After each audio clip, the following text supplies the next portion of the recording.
Good morning, everyone. Welcome. I am Chelsea Book. I'm the Director of Major Gifts here at Interfaith, and we are so happy you all can join us this morning. Wow, it's been a while since we've seen you, definitely in person and virtually as well. So thank you for joining us this morning. What a year we've all had. I hope that you and your loved ones are safe and healthy. So again, whether you're a donor, a volunteer, a faith community partner, or just a community partner in general, we are so happy you're here. It is truly your partnership that makes this important work possible. I'm going to go over a couple of housekeeping items before we get started.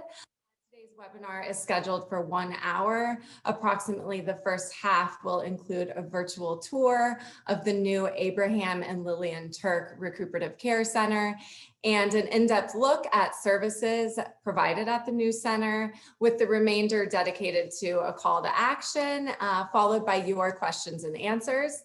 You can find the Q&A box on the bottom of your screen. Click the More tab if it isn't visible in your bottom taskbar. Any technical issues can be submitted in that Q&A box and someone will answer them directly. Or you can call Jay if you're having trouble, seeing us right now but can hear us. Jay's phone number is 760-658-1514. We'll also share that in the chat box now. You're welcome to submit questions throughout the program and they'll be answered in the second half of the webinar. There's an option to submit questions anonymously, otherwise we may read your name when they're answered. We have about 250 participants today, so very exciting, the most we've ever had by far. So if we don't get to your questions in time, we'll be sure to answer via email. And if you don't get a chance to ask a question, they can be sent to Fiona King at fking@interfaithservices.org. So we'll share her email now. And so lastly, the webinar is being recorded, but guests are not visible. So with that, I am honored to introduce Interfaith CEO Greg Angel. Today, Greg is going to introduce us to the Turk Center, highlighting the transformation of an existing 77-room motel property that once finished will provide a place of healing and restoration for our local neighbors working to overcome homelessness. With that, I'll turn it over to you, Greg. Welcome, everybody. We are so excited to have you here. It's been a while. It's been a while since we had a chance to all get together in person or even virtually. So welcome to what used to be a motel and what is being converted into a new place of healing and hope. Come on inside. We're going to show you the front lobby, what used to be the front lobby for the motel. We have one of our colleagues here, Donna. Hi, hello, Donna. And this front lobby area is now a staging location for the residents of our graduate lodging program, which is operating here today since Interfaith purchased this property. We were fortunate to purchase this former hotel with a $6 million grant from the County of San Diego. We purchased the hotel, a former 77-room motel here in Escondido, for $8.6 million last fall. And we've been both operating it and renovating it ever since. It is going to become a remarkable and upgraded center of healing and hope. And it's worth understanding that it used to be a blight on this community and a place for all sorts of activities that we are glad to see not happening anymore. And so today is all about showing you what is happening today and what is going to happen in the future. Before we get started on that, I just have to say thank you to all of you. It has been a year unlike any other, and Interfaith has, with your help, not pivoted. We have moved forward continuously. This last year, you helped Interfaith end or prevent homelessness for more than 1,500 of our local neighbors in need. Since COVID began, you have helped more than 8,000 people who have never before needed or accessed help through Interfaith Community Services. You've helped with food, shelter, housing, employment, healthcare, testing, vaccines. We had a vaccination clinic at Interfaith just 2 days ago, vaccinated 34 individuals who are experiencing homelessness. So you've helped with so many things this last year, and we could not have done it without your support, without your partnership. It's so great to be with you virtually today, and we're excited to show you what the future holds. So the future of this location is a recuperative care center. And we want you to get a chance to see our current recuperative care center, because this is a program that we've successfully operated for many years. So I'm going to turn it over to my colleagues, our Chief Program Officer, Felipe Rios, and the manager of our recuperative care program, Dr. Erica Cowell, to show you what recuperative care looks like now and how the program operates. Hi, good afternoon, everyone. I'm Felipe Rios, the Chief Program Officer for Interfaith Community Services, and I'm here with my colleague, Erica Cowell, the Program Manager for our current recuperative care program. And we'd like to share a little bit about the history of recuperative care. Recuperative care started in 2000. It was established in 2010 through a collaborative project between the local Veterans Administration and Interfaith.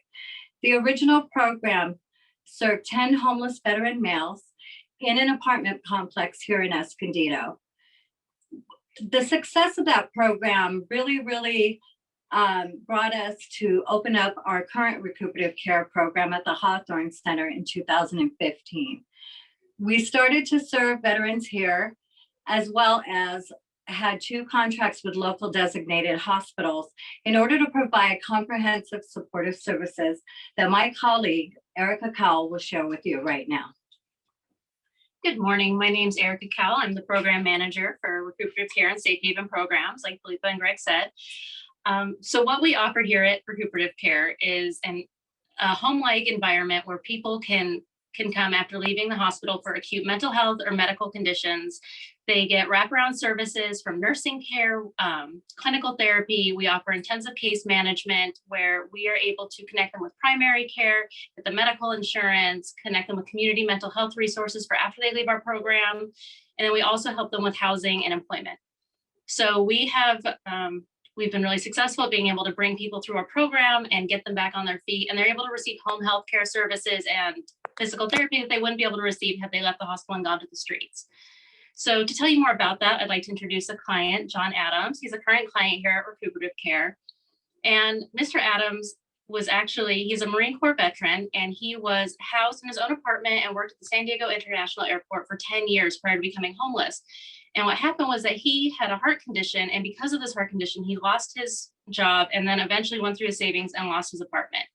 So Mr. Adams ended up going to a few different shelters and then came to recuperative care, where we have been able to get him stabilized with veterans medical care.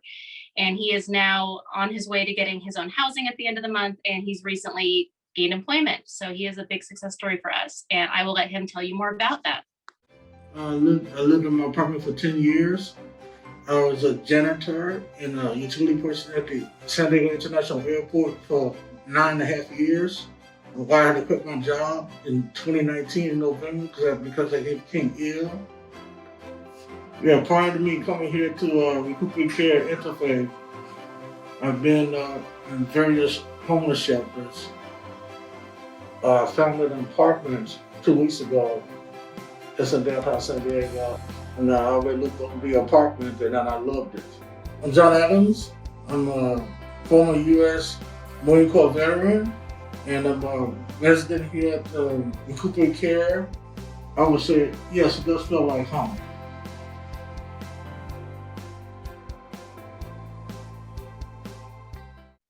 So I'm glad that you had the opportunity to meet Mr. Adams. One of the things about his story that really touched me when I was speaking with him was that he shared that he would definitely have his family members, if they were put in the same situation as him, he would refer them here to our recuperative care program.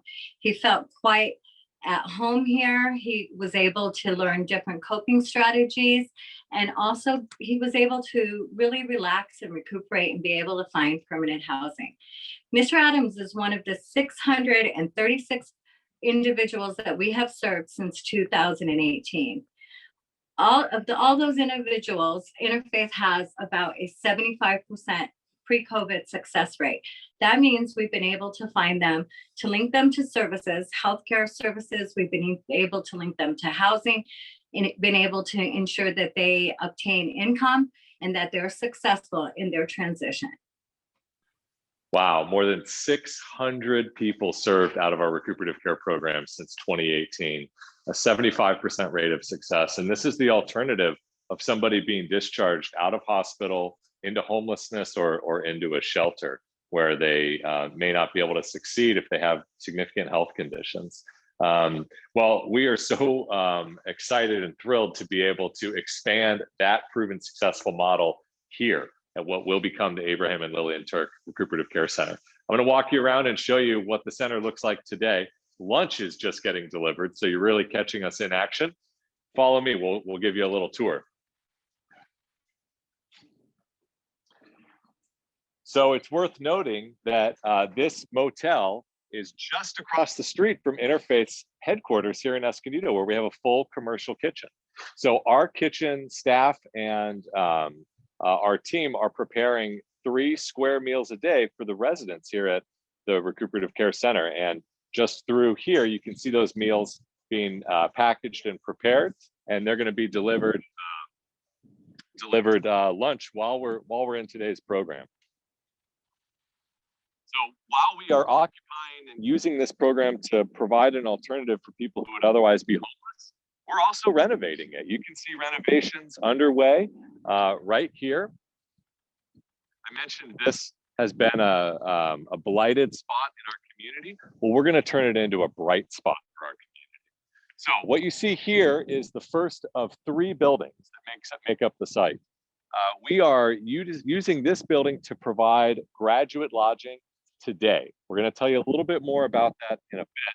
But first, since we were just over at the Hawthorne Veteran and Family Resource Center, where our current recuperative care program operates, we want to show you where that recuperative care program is going to relocate and expand to. That's going to happen along the back of the Turk Center here. These former motel room buildings are going to be completely renovated. Along the bottom floor here, we'll be creating a large multi-purpose dining hall and program center. Over on the side, we'll be creating a resident computer lab. Up top, we'll be creating nursing exam rooms, offices for our licensed clinical social workers, our master's level case managers, our registered nurse, our licensed vocational nurses, certified nursing assistants, and behavioral health aides. Yeah, that's a lot, right? That's the amazing team that comes together to help people in their post-hospitalization recuperative care. And what is even more remarkable is that Interfaith is able to operate this program to help those more than 600 veteran and civilians since 2018 without requiring your donations to support that ongoing work. Because our healthcare partners provide the funding that we need to operate these services. We just need your help to create this new place to be able to help even more people. So I would like to introduce to all of you, if you haven't met him yet, our Director of Housing, John Lewis. John is joining me from his office here in Escondido. John, are you there? Yes, I'm here, Greg. All right, welcome, John. So John has overseen our recuperative care program for a number of years. John, can you explain why are we relocating this very successful program? Why are we relocating and expanding now? Absolutely. So currently we are the largest of 3 recuperative cares in the community, and the only one currently that offers mental health and medical services on site. Relocating to this site not only allows us to make a larger impact within our community, it also provides more security, privacy, and dignity to those we serve. And John, within our recuperative care program, we have partnerships with multiple healthcare partners. Felipa mentioned with 2 local hospitals, with the VA, and also with a growing number of managed care plans. One of the opportunities that we really see here is the opportunity to actually expand and work with more healthcare partners. Is that something that you think is going to be important in the future? Absolutely. It will continue our success in providing the services that we provide to those in need. And our current recuperative care center is full. So I think that's an important thing that we need to think about is we have a 32-bed center here in Escondido, the Hawthorne Center. And right now we're full. So we're not able to take in more people who need help who are being discharged out of hospitals. That's why we're creating this new center to be able to expand that service. So John, that's one part of what we're doing here. Along the backside of this front building, we're also going to be providing graduate lodging.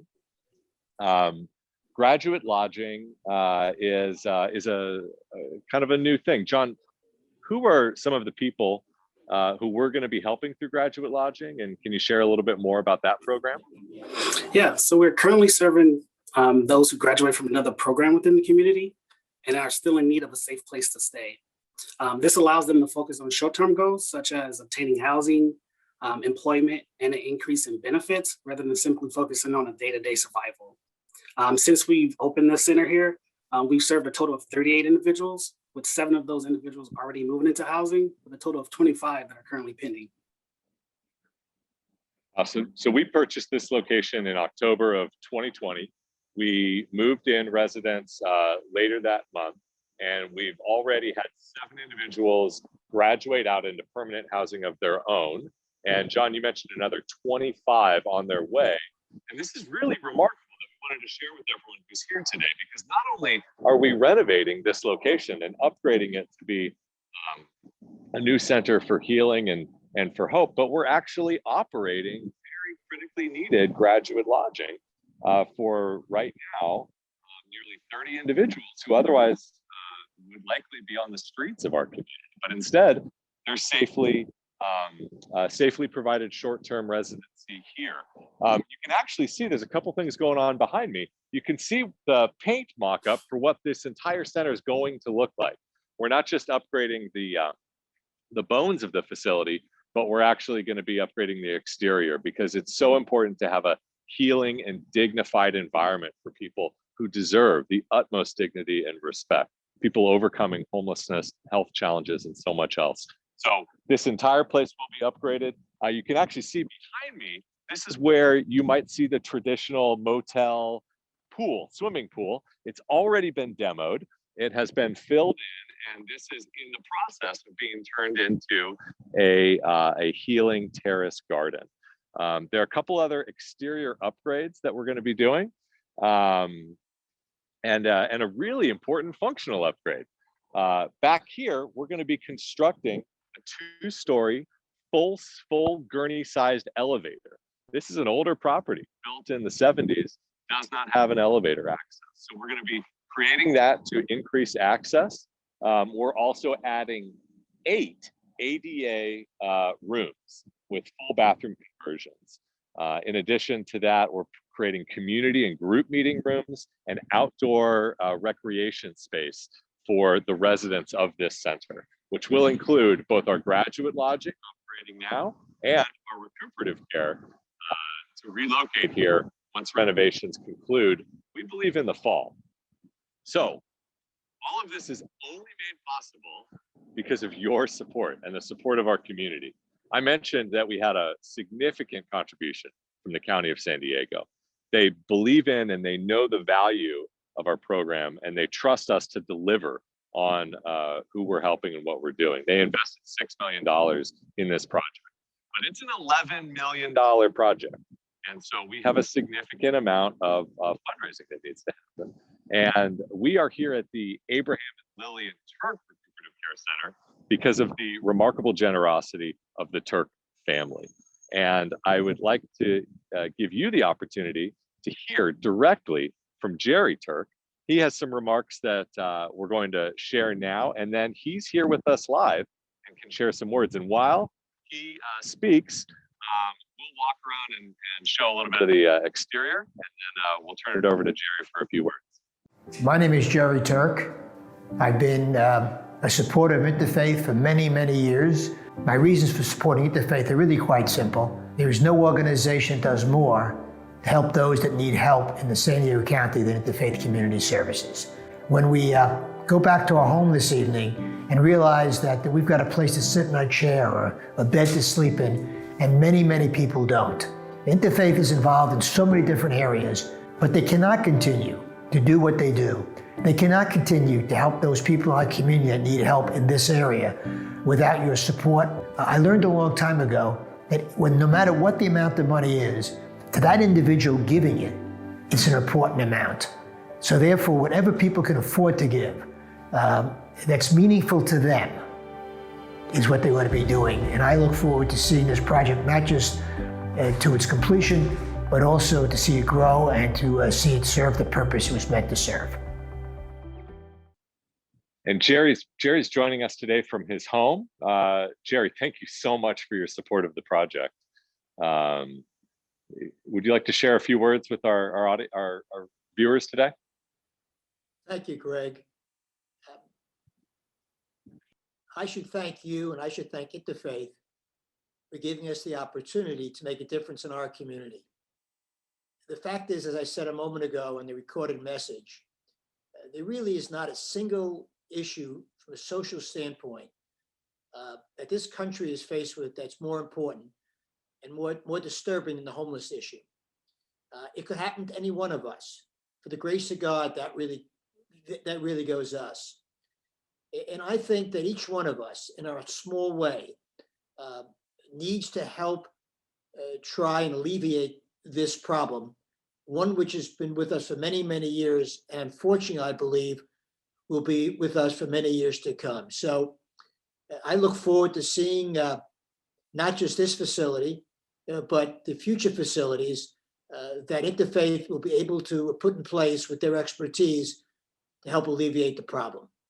Thank you, Jerry. Well, we couldn't do this without your support. And not only is Jerry and his family generously giving of their financial resources, Jerry is an accomplished developer and businessman of his own, and he has offered his own acumen as we work through what is a pretty complicated development here, converting an old motel into a first-in-class recuperative care center.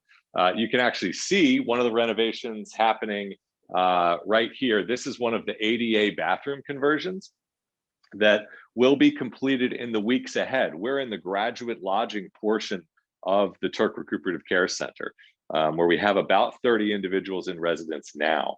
So we're adding more ADA accessibility here, as well as, of course, on the recuperative care side of things.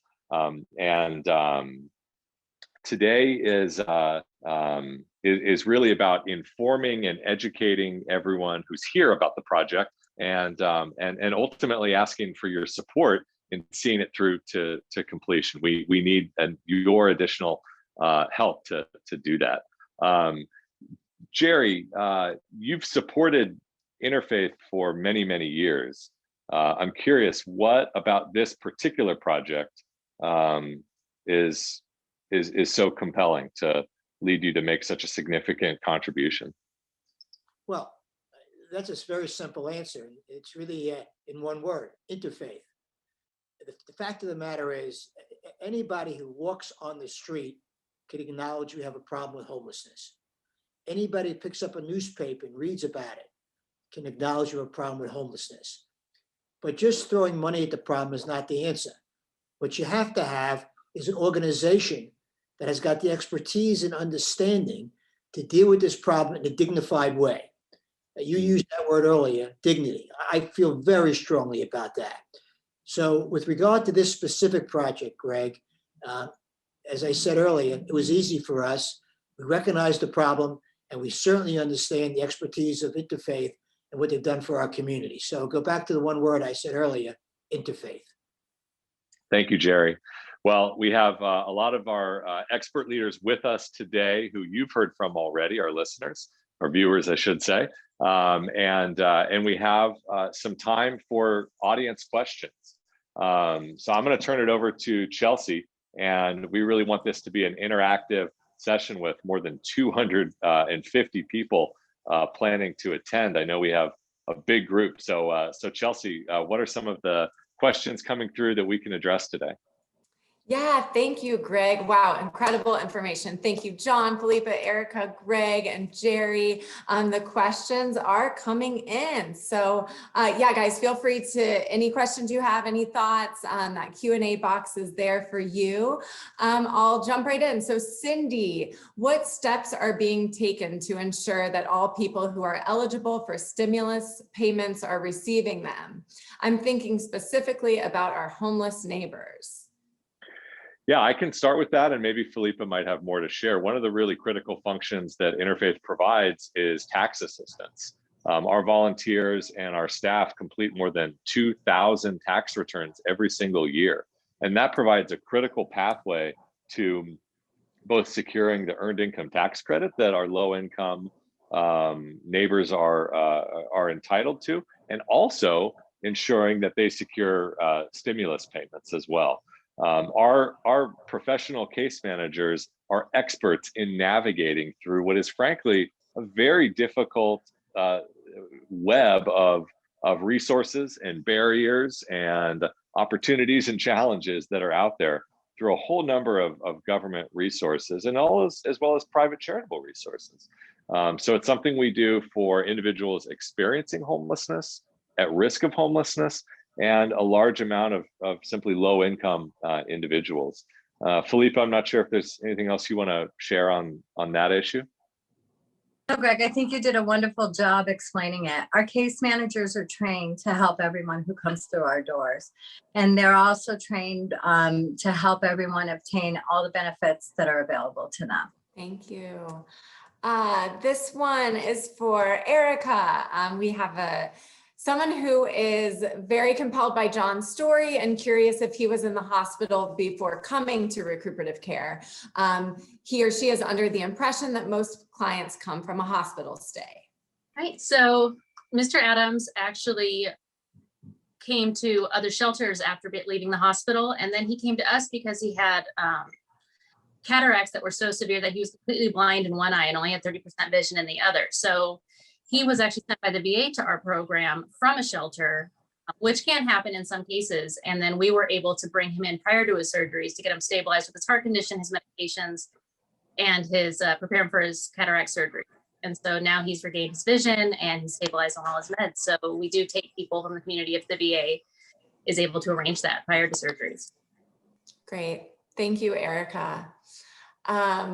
Wonderful question from Lorraine. I am so impressed with your program and wonder if you are following a successful model, perhaps somewhere else in the country, or are you creating the model for others to follow? Yeah, I'll start off.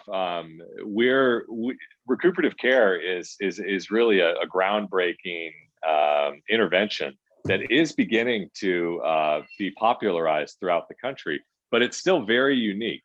Our Hawthorne Center, where Erica and Philippa are, our current recuperative care program, is the only standalone recuperative care program in this entire county. And it's one of only a few in Southern California. We're also one of only 5 that contract directly with the VA for that service. So we can help individuals like Mr. Adams, even if he's not coming directly out of hospital care, but as Erica just described, had severe debilitating medical conditions. So we really have been innovating the recuperative care program, which we have operated since 2008 for a number of years.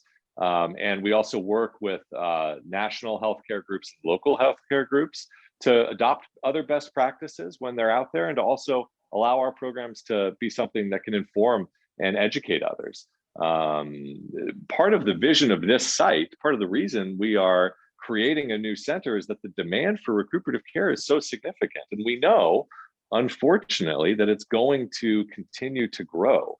And we see the value of combining healthcare and social work and housing, and doing all of that, as Jerry said, in the most dignified way possible.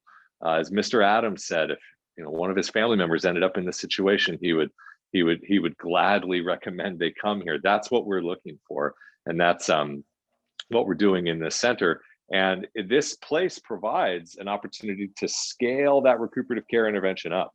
Initially, we're going to have 54 recuperative care beds, but through this graduate lodging portion of the building, this is very flexible. We can convert these rooms to recuperative care in the future as demand and as healthcare partnerships support it. So we're really investing in a place. We're creating a place for healing that has not existed before on this scale and size. Thank you, Greg. A few really good questions about residents once there. How long can residents stay? And how do we follow up with folks once they leave? So depending on the referring source determines how long they can stay, and that can be anywhere from 30 to 90 days. Once they exit the program, we ensure that we connect them with another case manager through our supportive services to ensure that their follow-up is followed. Thank you, John. Along those lines, questions about referrals from April. Does someone have to be referred to the program? Can they self-refer? Can they walk in or by appointment? How does that work? Yeah, so most of our referrals come from either the VA, the two local hospitals that we currently work with, which is Palomar and Tri-City. We also have contracts with Whole Person Wellness, Blue Shield, and United Healthcare. And I think that's it.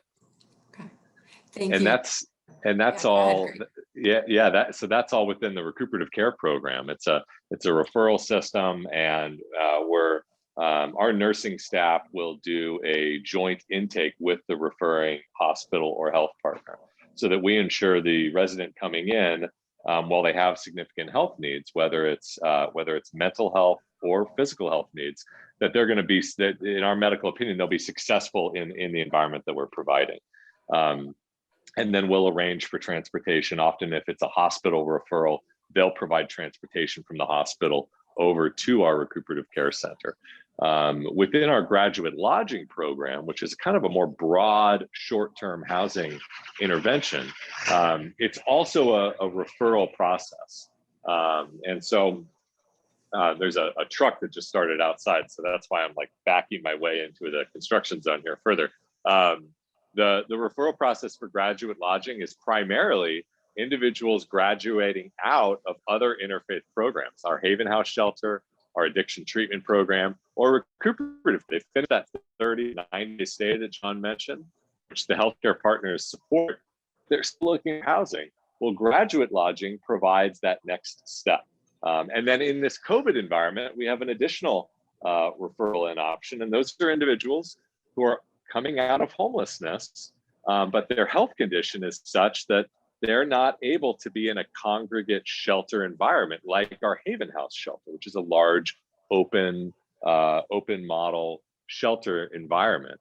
And so almost all of the individuals here now in graduate lodging have significant health conditions, and most of them are older as well. And so we're very, very grateful to be able to provide this service now today while we renovate and create something even better for the future. Okay, thank you, Greg. And the big question from quite a few of you is, what is happening with the Hawthorne Center once it's vacant? So yeah, you want to take that one? Yeah. So why would we relocate from such a great location that has helped thousands of individuals since it opened in 2015? We're relocating, like John shared earlier, because we can both expand here and we can really combine kind of the best of both worlds. That recuperative care model used to operate in apartments.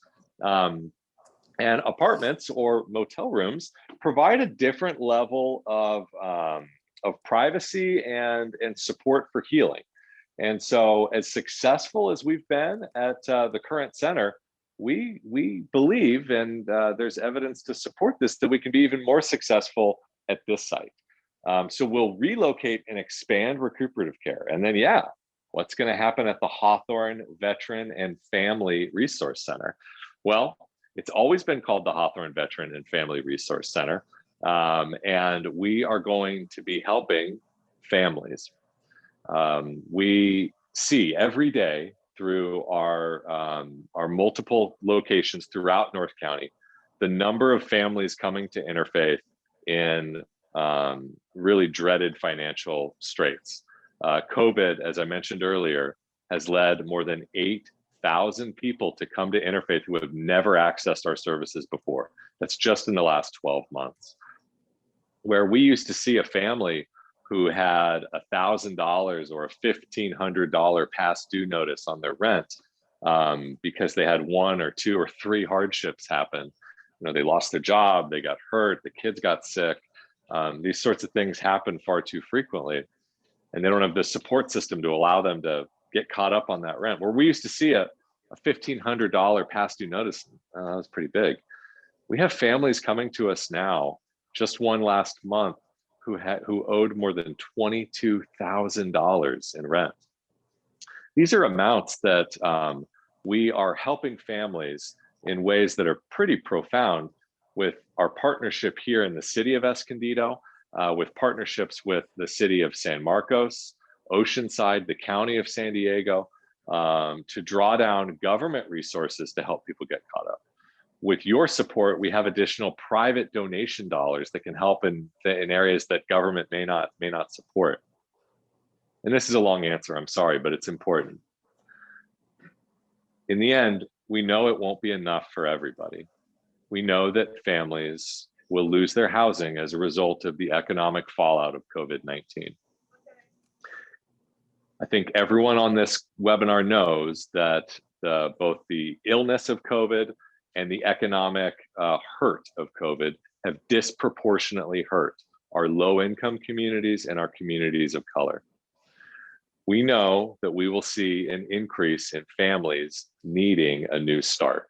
And that is what we will be doing at the Hawthorne Family Resource Center.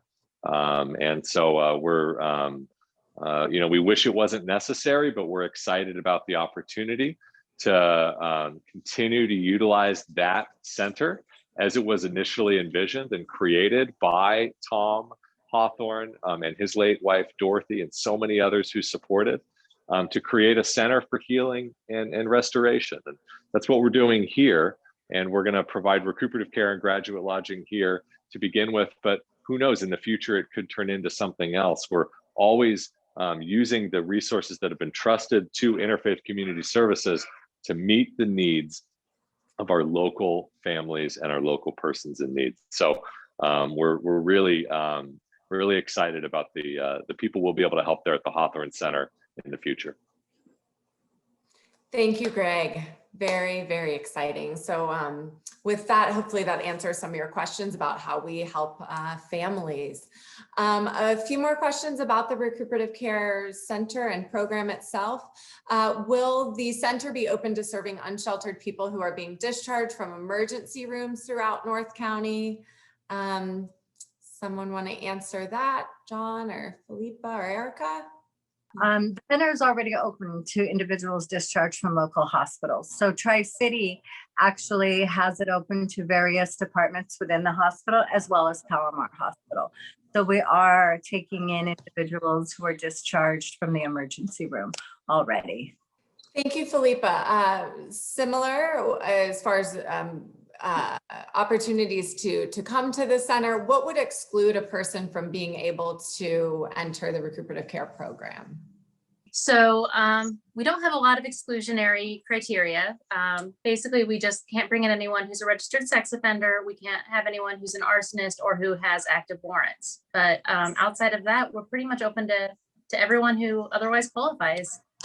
Thank you, Erica. Well, I'm seeing some great questions about opportunities to donate and volunteer at the new center. And I know Jay and some others are sharing some really good links in the chat box. So if you're interested in volunteer opportunities, please visit those links. As you know, the center is not open yet. So as we get closer to opening, there will be more and more volunteer opportunities there.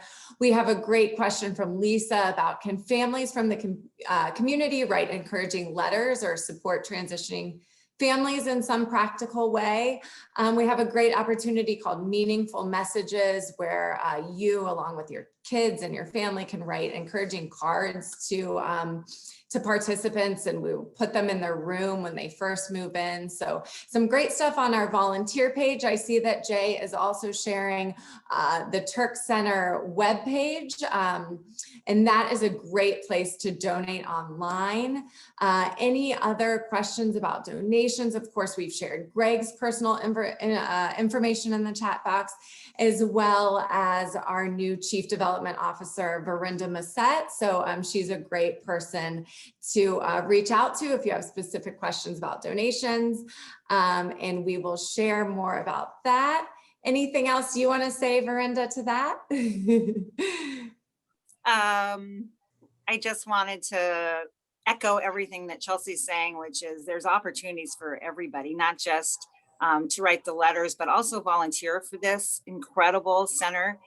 We also have amazing naming opportunities and donations at every level available to you and your family. One that's really exciting is called Pillars of the Community, which is a naming opportunity for longtime families and residents and supporters of Interfaith. So we'll be sending out all that coming up, but we just appreciate you all being here, and we'll definitely be reaching out. I want to welcome Verinda to a new role in the Interfaith family, but she's not new to Interfaith. Verinda is part of a multi-generational family of supporters. Her parents, and especially her mom, Elsa Singh, are one of our founders and helped create who this organization is. And Verinda's been involved in different ways over the years. And this last year when COVID struck, she had returned back to North County and started volunteering in the food pantry. And when our longtime Chief Development Officer, Bob Adams, announced his retirement, she reached out and said, hey, I'd love to help and I'd love to do this. And she said, Interfaith is in my soul. It's part of who I am. And I couldn't be happier to work with Verinda. And so many of you on this webinar have gotten to know Verinda. Either you knew her before, or you've worked with her now, or you've worked with Chelsea and others on our team. You know that we are in this because we believe in the work. And our frontline program leaders, whether it's John, Erica, and Philippa, who you've heard from today, or Donna and Hamayun and Raul, who you may have seen delivering meals here. We're all here because we believe in the mission of Interfaith Community Services. I know that's why you're here. You understand that coming together, valuing the wisdom, as difficult as it may be, of all perspectives, and the diversity of all peoples. We had our board meeting yesterday, and we had a visitor there, and they commented that it looked like they were at a meeting of the United Nations, which I thought was such a cool comment, because that's really kind of what we're all about, is bringing all people together to support one another. And that's what this center is about. So Verinda, super happy to have you here with the team. Everyone who's here, who wants to be a part of the project, we can't wait to work with you. And with that, I'll turn it back to you, Chelsea, in case there are some other questions. Yeah, we have a few more. Thank you, Verinda, and thank you, Greg. Hello, Doris. Will there be some space at the new center where clients from Haven House, for example, can go in the daytime? Since the start of COVID, Haven House, which is the only shelter in North County that serves all genders, located at our Escondido Cone Center headquarters, right across the street from where we are. Haven House Shelter, since the start of COVID, has operated 24/7. We've been able to do that with your support, with private donor support, with additional support from the city of Escondido, a fantastic partner in everything that we do. And so thankfully, Doris, Haven House residents have not had to leave during the day, because obviously in the middle of COVID, not only is that not helpful, it can be unsafe. And so what we've done is we've built a new model to provide a 24/7 shelter that doesn't require people to exit during the day, but gives them the space to work on their individual service plan. Every resident of our shelters or our programs has an individual service plan with their own goals that they set with the support of our professional case management staff. It may be around healthcare, connecting to a doctor. We have We have medical staff at our Escondido headquarters in partnership with neighborhood healthcare. Could be around employment, housing, reconnecting with family, whatever it may be. Thankfully, Haven House provides that in its current setting. However, we will have a number of Haven House residents. We've already had some come out of the Haven House shelter over here into graduate lodging, part of their journey onto securing permanent housing of their own. Thank you, Greg. Daryl, hello. What a wonderful question. How long before the Turk Center is fully operational? Yeah, so good question. So it's operational today, right? We have about 30 residents right now. So the graduate lodging portion is already operating. We expect to complete the renovations on the Recuperative Care Center part of this campus by this fall. We're in the process of finishing our permitting with the city of Escondido. They've really recently been really supportive and working hand in hand with us. And I know we had a couple of council members who are planning to attend today. So we really appreciate their support. The mayor has been very supportive. And so that's a really important piece because it informs the timeline in a big way. So we should be able to complete renovations by the fall. However, the other big piece of it is that we still have to pay for all of this. And so that's a big part of what today is all about. As I mentioned earlier, it's about $11 million project. And we've raised a little over $2 million so far, and we have about $3 more million that we need to raise. It's one-time funding. We will not ask for your support in the future to support the operations of this location. We just need your help turning this into what it needs to be in the future. So Daryl, once we finish those renovations this fall, we will be fully operational here at the Abraham and Lillian Turk Recuperative Care Center. Thank you, Greg. I know we talked a little bit about length of stay for recuperative care. I have a question about how long do folks stay in the graduate lodging program? Our goal is always as quickly as possible to get people out of our short-term housing and into long-term housing. But it's usually going to take more in that 30 to 90-day range. Thanks, Greg. And which leads to a great question from Lisa. What are some ways you get people into safe, stable housing? Do you work with local property managers and landlords? Tell us a little bit about that.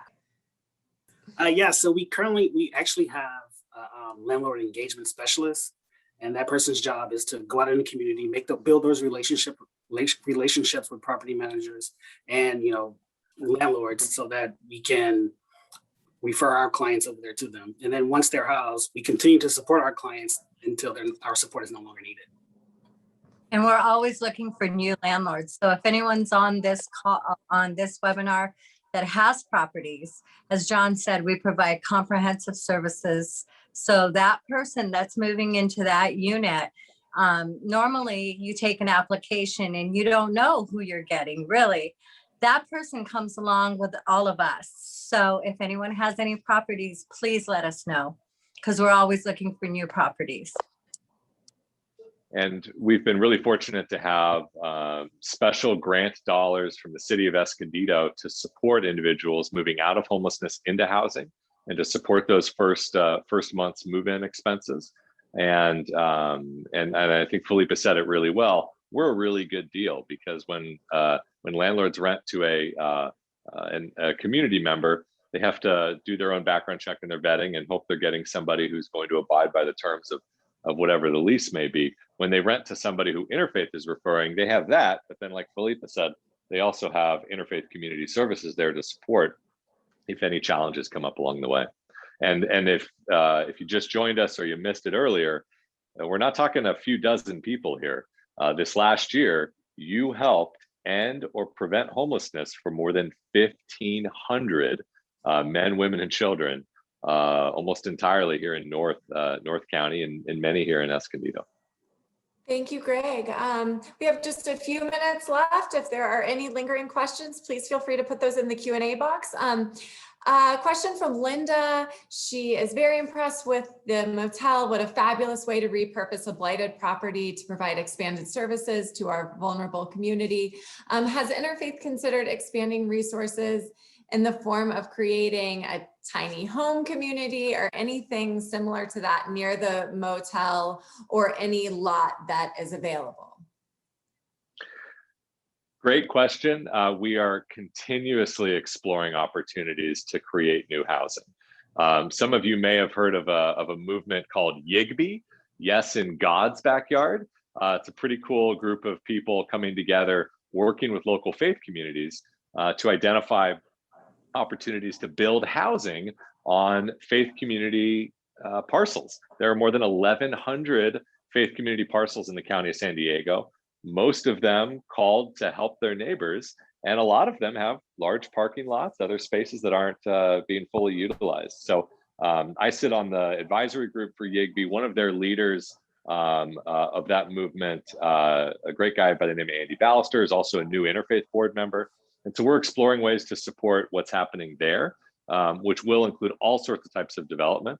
And then within Interfaith Community Services own operations, we think that purchasing blighted motels and converting them into bright places of healing, like that's a winning concept.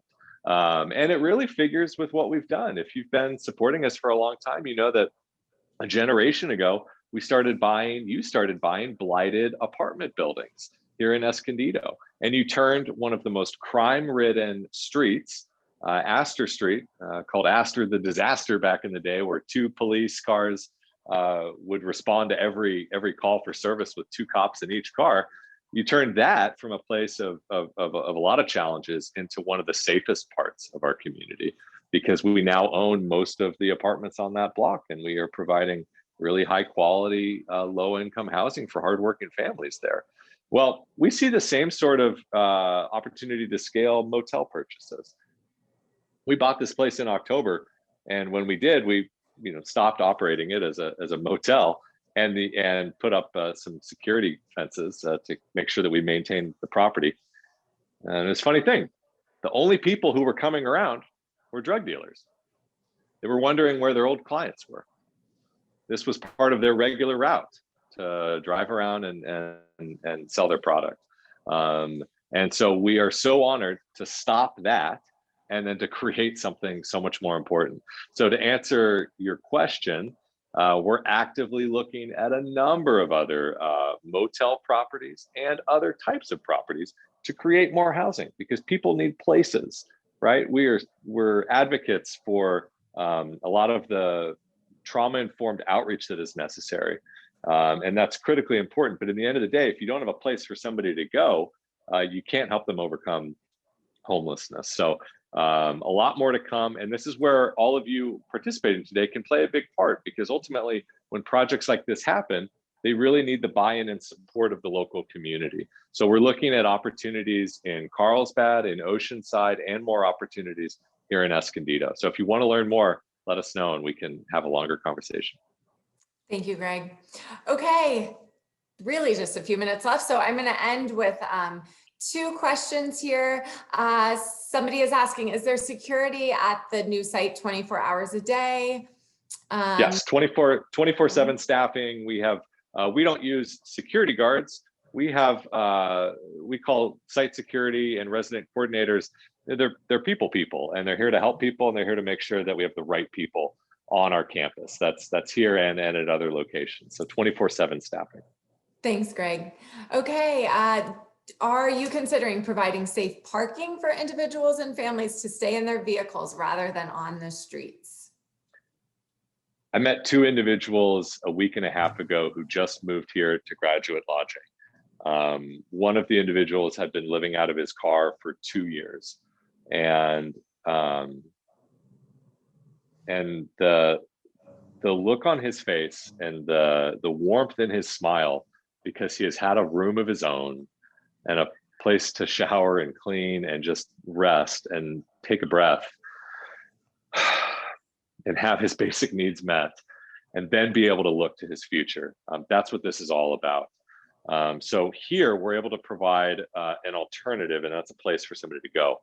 When it's a last resort, safe parking programs are a very important intervention. Jewish Family Services runs a great program in a number of communities, including at our partners, campus, the Leach-Tag Foundation in Encinitas. Most of the people in that safe parking program are seniors. So Interfaith is not operating any ourselves. We don't have any plans to create any, but it is needed. It is an important intervention, and we do fully support them when they're run by really, really high quality organizations like Jewish Family Services and in partnership with the Leach-Tag Foundation. Thank you, Greg. Okay, one final question before I turn it over to Greg to close us out that I can answer. Cindy, can you remind us of any matching donation opportunities? So great question. We currently have a wonderful matching opportunity from our friends at the David and Doris Staples Foundation. So if you go to our website and donate online, there's an option for your dollars to be matched dollar by the Staples Foundation up to $40,000. So that's a current exciting matching donation opportunity. And my other question is, what opportunities are available for donation to support the Turk Center? So with that, I will turn it over to Greg to close us out.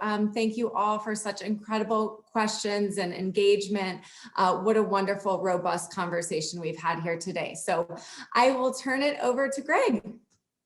Thank you, Chelsea. Before I close out our time together today, Jerry, are you still with us? And if so, is there anything else that you want to share with our supporters?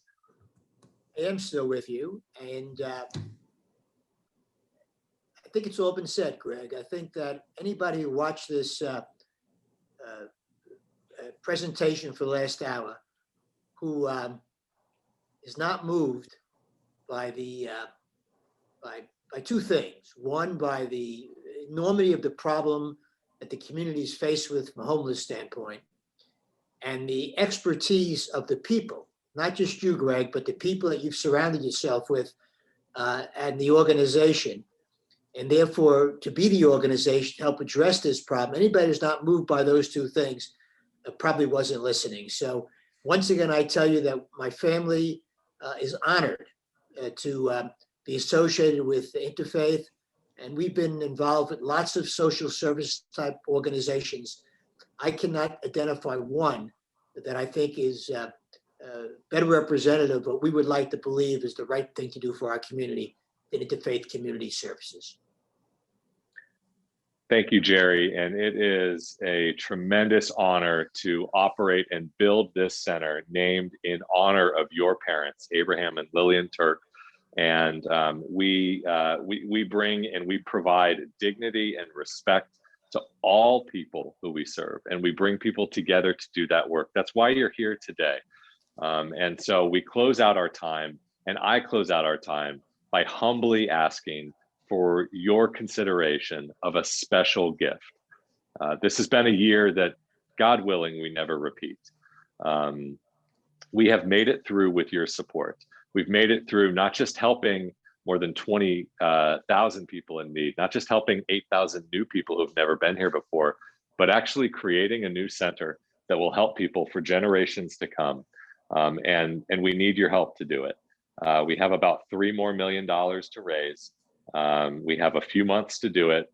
We're going to be completing the renovations and opening this Turk Recuperative Care Center later this year with your support. There are naming opportunities to recognize your family, to recognize friends, to honor your own generosity. There are opportunities to get involved in a volunteer basis, to create those move-in kits, to welcome our new residents. There's so many ways to help. We are stronger together. We have gotten through the past year together, and we will get through the future together, and we will be here for our neighbors in need. So I kindly ask for your consideration of a special gift to create this place of healing and restoration. Thank you for your consideration. Thank you for being with us. And I think we're going to open it up to all of our panelists to close us out and wave goodbye. Thank you, everyone.